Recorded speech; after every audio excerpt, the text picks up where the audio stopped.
գործող ամերիկյան ադմինիստրացիայի հայտարարությունների վրա հիմնվելով, որոնց հետևում չկա ամերիկյան զինված ուժերի, ասենք, ամբողջ ծավալը, իսկ դա չկա, այսինքն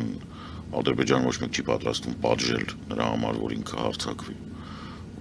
ընդհանրապես որևէ վստահություն խաղաղության մասին կարող հիմնվի մենակ մի բանի վրա, որ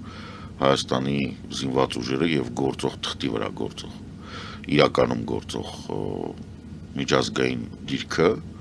թույլ չի տա Ադրբեջանին, որպեսզի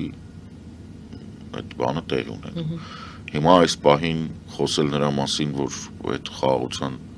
ինչ էր, խորհուրդ, բորդ, խաղաղության խորհուրդը այդպիսի մի դրվագ է, դա չգիտեմ, կարող է Նիկոլ Փաշինյանը համարում է, որ դա տենց է, իրականում դա այդպես չի։ Հիմնական մամուլը ձեռ առնում դրան, ամերիկյան, ակնհայտորեն։ Ու ինչին է ձեռ առնում։ Խաղաղության խորհրդին, շատ վատ են դիտարկում, որովհետև դա հերթական Տրամպի անվան ինչ-որ մի միջոցառման տեսք ունի, իրենց համար դա սկսած դրանից, որ Քենեդիի կենտրոնը վերանվանվել է Քենեդի Տրամպի, հիմա ասենք, այդ ամբողջ ծավալի մեջ է դիտարկվում, իրանք տենց հումորային ծրագրերով գրում է, որ Էփշտեյնի ֆայլերն է պետք է Տրամփ-Էփշտեյն կոչվեն, եւ այլն, այսինքն ներքին քաղաքական իրավիճակը ԱՄՆ-ում թույլ չի տալիս լուրջ ընդունել, սա նույնիսկ եթե ասենք իրանք ինչ-որ մեկը հանրապետական վարկանիշները Տրամպի ընկել են, Տրամպից գոհ լինելու վարկանիշը, ասենք, պատմության մեջ ամենացածրն է 38%, թե 36%, այսինքն Բայց բարձրացել էր, չէ, 46% էին ասում ինչ-որ մի։ Դա տարբեր ձևակերպումներ կան, ինքը տենց 46% չի կարա լինի, ասենք ինքը էլեկտորալ վարկանիշ այլևս չունի, ինքը չի կարող ընտրվել։ Իր մոտ գոհունակության ինչ գոհ եք թե դժգոհ ընդհանուր առմամբ եւ ըստ ոլորտների, այո, ըստ ոլորտների երբ որ գնահատվում է, դա էլ է բան։ Միգրացիոն քաղաքականության հետ խնդիրներ կան, բաներ կան, իսկ ամենակարևորը որ պարզա ԱՄՆ-ում հիմնական զանգվածին միևնույնն է, իսկ նրանք ովքեր բան են հասկանում, ուղղակի թվարկում են մասնակիցներին ու զարմացած նայում են իրար վրա, ասում են թե կներեք էլ մենք չգիտեինք որ սա սենց է, որ այս երկրները դրանք աշխարհի ամենակարևոր երկրներն են։ Բացի դրանից բոլորը խոսում են նրա մասին, որ սա հերթական Տրամպի ընտանիքին գումար աշխատելու բան է, բոլորի մոտ զարմանք է առաջացնում Կուշների եւ Վիտկոֆի ներկայությունը այդտեղ, որովհետեւ իրանք նույն Էփշտեյնի ֆայլում երկուսի կաշառակերության մասին ահռելի մեծ քանակությամբ տվյալներ կան, որում անունները ջնջված չի։ Ասենք ՖԲՌ-ի բաների, ասենք քանի որ ոչ թե սեքսուալ հանցագործությունների մասին է խոսքը գնում, այլ կաշառքի, ոնց որ Պեմբոնդին չի հասցրել մաքրի եւ ասենք Բեն Կուշները անունը հանդիպում է կաշառք վերցնելու, ընդ որում ամերիկյան կողմի ներկայացիներն են ասում, որ Կուշները հանդիսանում է կաշառակեր եւ երրորդ երկրի բանի գործակալ։ Լավ, այսինքն հարցը թե ինչն է փոխվել կամ ինչ ավելացավ այդ խաղաղության խորհրդի նիստից հետո վստահության տեսակետից մենք դեռ գուցե հետագայում Փաշինյանը բացի փակագծերը։ Դե տեսեք, այստեղ կախված է դրանից որքանով եք դուք լուրջ ընդունում Փաշինյանի ներքին հոգեկան վիճակը եւ դրանից ելնող իրականության կամ այն իրականությունը, որում ինքն է ապրում, դրա գնահատական։ Մենք բոլորից գիտենք, որ Փաշինյանը ապրում է իր սեփական գծած իրականության մեջ, որը մեր բոլորի իրականության հետ կապ չունի։ Մոտավորապես Տրամպի պես է, որովհետև այնտեղ տեսեք կան քաղաքական հայտարարություններ, հա, որոնք դու անում ես կամ ելնելով քո քաղաքական շահերից կամ ելնելով կոնյունկտուրայից, այսինքն նրանից թե ինչ է կատարվում, որպեսզի ինչ որ մի քիչ։ Հիմա Նիկոլ Փաշինյանը եթե այդպիսիք աներ, դա կլիներ օքեյ։ Եթե մենք բոլորս հասկանայինք, որ օրինակ փորձագիտական բանին առնվազն տեղեկացնեին, որ տղեկ վիճակը շատ վատ է, եկեք մի բան մտածենք, որ այս ռիսկերը կարողանանք կառավարենք, այս ռիսկերի կառավարման մի մասն էլ այնա, որ մենք սենց ենք ասելու, դուք սենց եք ասելու, նրանք սենց են ասելու, մենք գիտենք, որ Ռուսաստանից պրոբլեմ ունենք, Ադրբեջանից, Թուրքիայից, այս ամեն ինչը բայց ոչ, դա այդպես չի։ Իրանք հերքում են, որ Ռուսաստանից խնդիր ունեն, ավելի շուտ հայտարարում են, որ ունեն ճակերտներով, բայց տնտեսությունը բաց են պահում ռուսական ամենակեղտոտ փողերի համար եւ որևիցե կերպ չեն կառավարում Ռուսաստանից եկող ռիսկերը, մասնավորապես լինի դա Ռոսատրուդնիչտվան, լինի դա ռուսական ԶԼՄ-ները, լինեն դա բաները, ռուսական ԶԼՄ-ներով իրանց դեմ հայտարարությունները, այսինքն դրանք հեռարձակվում են Հայաստանում։ Իրանք ասում են, որ Ադրբեջանի հետ խաղաղությունն չնայած Ադրբեջանին որևիցե կերպ չեն կարողանում ոչ սաստել, ոչ բացատրություն ստանալ։ Ադրբեջանը 300 հատ 120 մմ-անոց ականանետին չի առնում եւ կործանիչները Պակիստանից ինչի առնում եւ չենք բանակը զարգացնում եւ ում դեմա դա ամեն ինչը դե այնտեղ ներսում խոսակցություններ են գնում ահա Ռուսաստանի հետ գուցե սրվում է հարաբերությունները գուցե դա ֆոն է որի այդ ֆոնին է ձեռք բերվում որ Ռուսաստանի հետ բայց եկեք տեսեք Ռուսաստանից վտանգ է սպառնում Ադրբեջանը Ռուսաստանից վտանգը որը սպառնում է Ադրբեջանին չի զրոյացվում 120 մմ-անոց ականանետներով ակնհայտ դա մի քիչ ուրիշ է իրավիճակ դիսինֆորմացիոն ֆոնն է մի փոքր հա չէ տեսեք դա հիմա ինֆորմացիոն ֆոնը բայց ակնհայտ է որ Ալիևի հասարակության ներսում հակահայկական տրամադրությունները չեն նվազել պետական ծրագրերում չեն դադարել հակահայկական իսկ Ալիևի խոսույթում օրինակ Մյունխենյան իր ելույթում Կան Ալիևի մոտ կոնյունկտուրային հայտարարությունները շատ իրան հիմա պետք է ինքը 45 իրակորձանիչը ստանա ամբողջությամբ հրետանին վերաձևի եւ հասցնի ՆԱՏՕ-ի ստանդարտներին վերաձևի բանակը ասենք որը որ հիմա Թուրքիան է զբաղվում դրա համար իրան 3-4 տարի ժամանակ է պետք որից հետո ինքը պատրաստ կլինի հիմա parz է այդ ամեն ինչը parz է չէ այդ ամեն ինչը հայտնի է այդ ժամանակը Գործանիչները պետք է գան, այս հիմա 300 հատի գումարը տվել է 80 հատը կստանա առաջիկա 2 տարում, եւս 2 տարում նոր մնացածը կստանա։ Մի հատ գործարանը պետք է դնի, որ այդ բաները արտադրի։ Ինքը հենց հիմա արտադրում է 155 եւ 122 մմ-անոց արկեր, որը Հայաստանը չի արտադրում այդ քանակներով։ Հայաստանը ասում է, որ ինքը D30 է առել 122 մմ-անոց, ինչներ է սա պետք չգիտեմ, դրան անդրադարձել։ Ելնի առնում է 155 Դե Փաշինյանը ասում է գուցե քանի որ ասում է ես ավելի վստահ եմ այսուհետ որ խաղաղություն է լինելու նա այնտեղից վտանգ չի սպասում Չէ ավելի չի կարա ինքը չսպասի այնտեղից վտանգ տոտալիտար երկրից դու չես կարող վտանգ սա իդեպ այդ այսպես կոչված խաղաղության խորհրդի հանդեպ վերաբերմունքը դեմոկրատական աշխարհում քաղաքակիրթ աշխարհում հենց տենց է որ էլ ուրիշ երկիր կար որտեղ Մարդեն սպանում առանց հարցնելու, որ կան չէ իր խաղաղության խորհուրդ թե չէ։ Խոսքը հենց սրա մասին է, որտեղ այնտեղ հենց այն երկրների ցանկն է, որտեղ մարդու իրավունքները ոչ մի մարդ ոչ մի բան է։ Ասենք այդտեղ տարօրինակ է, չէ՞, ասենք լավ կարող է Հայաստանը, կարող է Ալբանիան։ Մնացած երկրները ոչ ժողովրդավարություն, ոչ կոռուպցիայի դեմ պայքար, ոչ մարդու իրավունքների հարգանք, ոչ մի բան։ Մյունխենյանը ելույթը Ռուբիոյի համեմատության մեջ բոլորը նայել են համեմատության մեջ անցած տարվա բանի Վենսի հայտարարության հետ կապված հայտարարությունների իհարկե Վենսը դե հա այդ իրար հետ որ համեմատում ես սարուզոր բայց նմանատիպ հայտարարություններ կարող են անել միայն մարդիկ ովքեր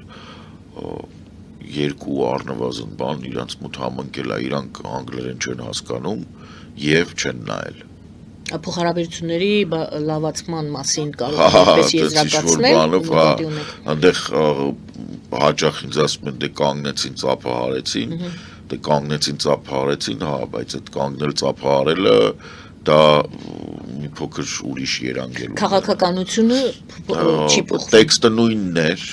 բովանդակությունը տեքստի նույնն էր Ամերիկայի Միացյալ Նահանգների վերաբերմունքը Եվրամիությանը նույնն էր ԱՄՆ-ն շարունակում է հայտարարել որ հանդիսանում է Եվրոպայի թշնամի եւ գնում է Եվրոպայի ոչնչացմանը եւ անմիջապես Ռուբիոյի ճառից հետո Վենսի այցը Օրբանի մոտ դրա ապացույցն էր եւ այն ինչ որ ինքը զառանցեց մարդու մոտ առավել եւս որ հիմա շուտով արդեն սկսում է Օրբանի մոտ ընտրությունները մեծ հավանականությամբ ահռելի դժվար ընտրություններ են լինելու եւ բոլորը ակնք սպասում են, որ ինքը պետական ադմինիստրատիվ ապարատը կիրառելու, որպեսզի այս ընտրությունները մաղթի, որտեղ բոլոր արդյունքներով պարտվում է։ Եթե Օրբանը պարտվեց, դեղ բավականին հետաքրքիր բան է առաջանում։ Նույն այդ օժանդակության բանը կտեսնենք էլի Վենսի օժանդակությունը ինչ արժի ընդհանուր առմամբ։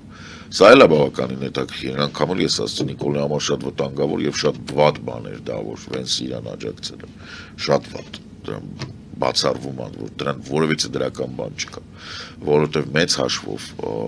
Վենսը ընդհանուր առմամբ Տրամպի ադմինիստրացիայի որպես բան խաղացող ինքը տենց այդքան էլ ծանրակշիռ չի, չնայած օրինակ նույն դիլը Պալանտիրի ստեղծողը տեխնոֆաշիստների կողմից ֆինանսավորված սենատորն է ինքը եւ ինքը դրանց կողմնակիցն է, բայց հենց Վենսի շնորհիվ էր, որ Վենսի արածի հետևանքով էր, որ Եվրոպան երևի մի 10 տարի առաջ գցեց բավականին մեծ քանակով ծրագրեր, որոնցից մեկը օրինակ վիզա եւ մաստեր կարդ այդ սիստեմների եվրոպական կոնկուրենտից ստեղծելը, որը ասենք եթե այդպես պլանավորվում էր, որ Էշմիսատկի գարուն կգաք ստեղծենք, հիմա 26 թվականին ավարտում ենք 27-ից որ խոդի տան։ Այսինքն որպեսի այդ բաները փոխանցում են ընդհանրապես պլաստիկ քարտերի հետ կապված բոլոր գործարքները, ինքը Եվրոպայում հրատարակվող քարտերը եվրոպական բաների միջոցով գնան։ Դա ասենք Իսպանիան, Նորվեգիան, Նորվեգիան էլ է միացել դրան։ Այսինքն դա բավականին մեծ եւ լուրջ բան է։ Այս ամբողջ ծրագրերը, որոնք առաջել են 100 միլիարդ թե 150 միլիարդ, որը Եվրոպայի օժանդակությունն է, որը Մակրոնի ճնշմամբ դարձավ առեք Եվրոպայում, то есть Buy in Europe, Made in Europe այդ գաղափարը Կանադայի եւ Եվրամիության այդ առանձին ստեղծված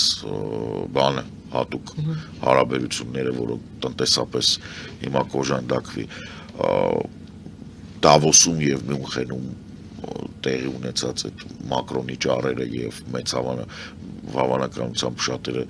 դրան ինչ որ շատություն չեն դարձնում, չեն հասկանում ինչա կատարվում։ Եվրոպան ոչ միայն հիմա ուժային դիրքից է խոսում, այլ Եվրոպան հիմա արդեն ներսում կարողանում է այնպիսի մի կոնգլոմերատ սարքել այդ կորիզ երկրների եւ տնտեսական եւ ռազմական եւ քաղաքական, որը բարձր իմաստով 2-3 տարվա ընթացքում այդ ինչ որ Դավոսում եւ բանում Մյունխենում խոսացվեց, այս ամեն ինչ իրականություն է դառնալու եւ որպես super power Եվրամիությունը եւ Եվրոպան առանձին խաղալու են, որովհետեւ դուք նայեք Եվրոպան տարածքով, Եվրոպան մեծ Եվրոպան, նույնիսկ առանց բանի, հա, ինքը Ամերիկայից մեծ է, բնակչությունով էլ Ամերիկայից մեծ, հենց չի որ բանը։ Հիմա տեսեք այդ ռազմաարդյունաբերության գնումների հետ կապված առանձնացված Եվրանձնաժողովի գումարներում բոլորը պետք է լինեին եվրոպական ընկերություններ եւ ինչ եմ ես ասում, որ ինքը միջազգային կշիռա ձեռք բերե սրան միացել է Կանադան, Բրիտանիան չի միացել, բայց Կանադան միացել է, այսինքն Բրիտանիային չեն ընդունել, իսկ Կանադան միացել է, Կանադային ընդունել են այս Եվրատլանտյան զարգացման նոր բան, այսինքն ինչով է սա կարևոր, Կանադան ունի լավ հարաբերություն տնտեսական այդ պայմանագրային հարաբերություն Եվրամիության հետ, Կանադան ունի նաև Ավստրալիայի, Նոր Զելանդիայի եւ անին Կարնի ելույթի ժամանակ այդ ծրագրային ելույթը որ տեղի ունեցավ Ավստրալիայի վարչապետներն ստաց նախկին, այսինքն այդ կապերը կան, Կանադա, Ավստրալիա, Նոր Զելանդիա ակնհայտորեն եւ Եվրամիություն, դա ահռելի մի հատ մեծ շուկա արդյունաբերություն, բարձր տեխնոլոգիաներ եւ բանակ։ Ինչով է կարևոր օրինակ բոլորի բան այդ Կալեդոնիայի, Նոր Կալեդոնիայի հարցի չեղավ ինչ-որ մեկը հարցնում է։ Ավստրալիան, Նոր Զելանդիան եւ Ֆրանսիան միասին հարավային Խաղաղ օվկիանոսը եւ Հնդկական օվկիանոսի հարավը իրանք պահում են Ֆրանսիան, Նոր Կալեդոնիայի եւ ֆրանսիական Պոլինեզիայի շնորհիվ Նոր Զելանդիան եւ Ավստրալիան այնտեղ, իսկ ով այնտեղ ով էր ուզում խաղարը, դեռ ուզում էր խաղարը ԱՄՆ-ն։ Ամերիկան չի կարողանում։ Այս ներկայիս քաղաքական բաները ելևեջները, որ Ամերիկայում տեղի ունենում, որ ինքը վանում է դաշնակի, վանում է, որն է վանը վերջացրել է։ Որովհետեւ հիմնավորված առիթ չկա Ամերիկային վստահելու Տրամպի ադմինիստրացիայի շնորհիվ։ Եվ ես նորից ուզում եմ հիշեցնեմ, որ երբ 20 թվականից հետո 21 թվականին առաջին G7-ի ժամանակ Բայդենի հարցազրույցներից մեկում ինքը արդեն որ բաներ արել ընտրություններից հետո Տրամպը ընտրվել էր Բայդենի առաջի հարցազրույցում ինքը ասաց ես օրեկա նստեցի ասացի Ամերիկան վերադարձավ ասում է Մանուելը այսինքն Մակրոնը նայեց վրես ասաց ինչքան ժամանակով է Ամերիկան վերադարձել իրանք այն ժամանակվանից գիտեին որ հույս չկա այսինքն պետք է հասկանալ որ Եվրոպան մոտավորապես Տրամպի առաջի ժամկետից 16 թվականից իրանք պատրաստվում էին սրան Եվ սա պետք չի դիտարկել, որ Եվրոպան շոկի մեջ է, ոչ, Եվրոպան շոկի մեջ չի։ Եվրոպան շոկի մեջ է այն առումով, որ Ամերիկան կարող է անցնել Ռուսաստանի կողմը, բայց այն, որ Ամերիկայի վրա հույս դնել չկա, դա փաստ է։ Հիմա այս պահին Եվրամիությունը դեռևս զորքեր չունի, բայց հեսա կունենա։ Այդ Ռուսաստանի կողմը անցնելն էր Դե բա մարդուն խապել են 12 տրիլիոն դոլարի գործարք են խոսք տվել, ինքն ոչ մաթեմատիկա գիտի, ոչ էլ շրջապատում մարդ կա։ Իր շրջապատում Էփշտեյնի ցուցակով տարբեր կաշառքների մեջ մեղադրվող Վիտյոկն ու Զյատյոկն են, Վիտկովն ու Կուշները։ Այդ մարդիկ են զբաղվում դրանով։